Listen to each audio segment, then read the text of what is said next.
जय जय श्री जगन्नाथ, जय जय श्री जगन्नाथ, जय जय श्री जगन्नाथ। स्नान पूर्णिमा परे महाप्रभु श्री जगन्नाथ गाधे ज्वर पड़ी देह भल ना आम महाप्रभु दैतापति पति महापात्र सेवक माने महाप्रभु अणसर घरे गुप्त नीति पालन कर गुप्त नीति बा अणसर नीति कौन आसतु यही अणसर नीति विषय जानिबा। प्रथम जो अणसर नीति होता है या कराल कर्म बोली कहुए। कराल कर्म कौन? यही कराल कर्म नीति रे महाप्रभु जो अंग लगी कपड़ा को उतरा जाए एवं कस्तूरी चंदन चुआ आदि लेप को महाप्रभु श्री अंग ठारू अलग करा जाए। या कराल कर्म नीति बोली कहुए। यह होची अणसर प्रथम नीति। द्वितीय एक नीति अच्छी या श्री अंग फिटा नीति बोली कहुए। स्नान मंडप पर गाधे सारिला परे महाप्रभु वस्त्र ओधा हो जाए। ये पाट वस्त्र को उल्लागी करा जाए। महाप्रभु श्री अंग ठारू पाट वस्त्र उल्लागी करा जाए। या श्री अंग फिटा नीति बोली कहुए। परे परे महाप्रभु अनुष्ठित हुए फुलुटी तेल लगी नीति, जहाँ आम जानी थाउ जे यही तेल लगाइबा द्वारा महाप्रभु आस्ते आस्ते सुस्थ होइथांती। यही तेल बड़ ओडिया मठ पक्षर दि जाए। यही तेल को प्रस्तुत करने आवश्यक सामग्री होची चंदन, चूहा, राशि तैल, पिंगल एवं कस्तूरी इत्यादि मिसा जाई एक पूर्व वर्ष हेरा पंचमी दिन ठारू माटी तले या पोता जाई रखाई एवं जो दिन महाप्रभु फुलरी तेल लगी अनुष्ठित होता है से दिन माटी तलू कड़ा जाए महाप्रभु सेवारे लगा जाए। यापर महाप्रभु अनुष्ठित हुए पैता लगी नीति। यही पैता लगी नीति कौन?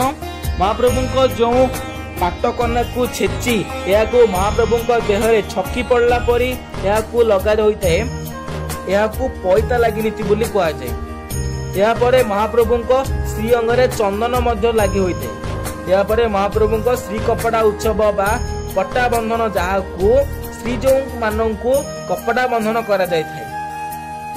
श्री तैल घसा जिबा परे क्षीर अरुआ चाउल को पटसूत्र रे बंधन करा जाई मर्दन होइथाय एवं मर्दन होई एहा महाप्रभु श्री अंगरे बंधा जाइथाय। याकू श्री कपड़ा उत्सव पट्टा बंधन नाम परिचित।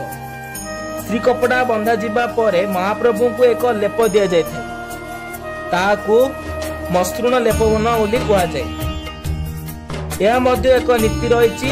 यही नीति रे महाप्रभु राशि तेल, चंदन, कस्तूरी, झुणा आदि श्री अंगरे लगी होता है। यह मसृण लेपन बोली कहुए। यापर महाप्रभु चक्का विजय नीति होता है। ये चक्का विजय नीति कौन ना? महाप्रभु जो पिंडी रे थांती से पिंडी को बदला जाए। तीन मुगुनी पत्थर पिंडी रे महाप्रभु को विजय करा जाए थाए। यह दशमी तिथि रे पालन होता है एवं चक्का विजय पर श्री विग्रह मानक आरोग्य हेबा पई 10 मूल एक मोदक रही। 10टी चेर मूल द्वारा यह प्रस्तुत होता है। यही मूल मोदक श्री विग्रह मानक लगी होता है महाप्रभु को आरोग्य हेबा पई। या परे महाप्रभु को होता है चंदन लगी नीति। महाप्रभु श्री अंगरे चंदन, कस्तूरी, कुंकुम आदि लेपन होता है एवं एकादशी दिन ठारू महाप्रभु सुस्थता अनुभव करिथबारु महाप्रभु को भोगरे घंटा, छता आदि बाजी लगी तुलसी पत्र पड़ी थाए महाप्रभु को महाप्रसाद रे। कारण महाप्रभु धीरे धीरे सुस्थता अनुभव करले एवं आरोग्य मध्य हले एवं रात्र समय रे महाप्रभु को एक लेप दिया जाए। या खड़ी लेप कहा जाए। यह मध्य अणसर स्वतंत्र नीति रही। या खड़ी लगी नीति कहा जाए। पर परे अणसर नीति रे औसुर लगी और राजप्रसाद विजय करा जाए। श्री अंगरे जो चंदन, कस्तूरी लेपन करा जाय थाए ताहा धीरे धीरे महाप्रभु अंगरु झड़ी पड़े। औसुर नीति परे अणसर त्रयोदश नीति होता है। यही अणसर त्रयोदश नीति कौन ना? अणसर रे एकादशी सरी जाय थाए एवं अणसर रे महाप्रभु त्रयोदश नीति पालन होता है।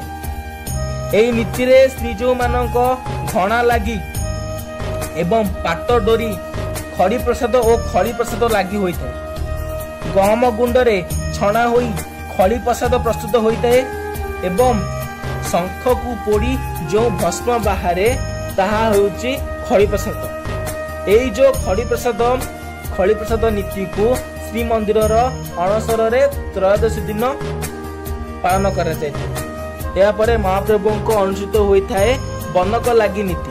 बनक लागी नीति कौन ना साधारण भाव में कहले महाप्रभु को मुखमंडल को चिकन रखापी करा जायते। ए दिन दत्त महापात्र सेवक माने अला शुद्ध शंख को पोड़ी भस्म बाहरी थाए। जो भस्म बाहरी थाए या हिंगुल कज्जल आदि को प्राकृतिक रंग रे प्रस्तुत करी या महाप्रभु रंग रे रंग लगे था महाप्रभु को रंग रे रंगित करते जहा फल महाप्रभु को मुखमंडल उज्जवल करवा। या परे महाप्रभु को अणसर घरे शेष नीति यार नाम होची चक्का असरण नीति।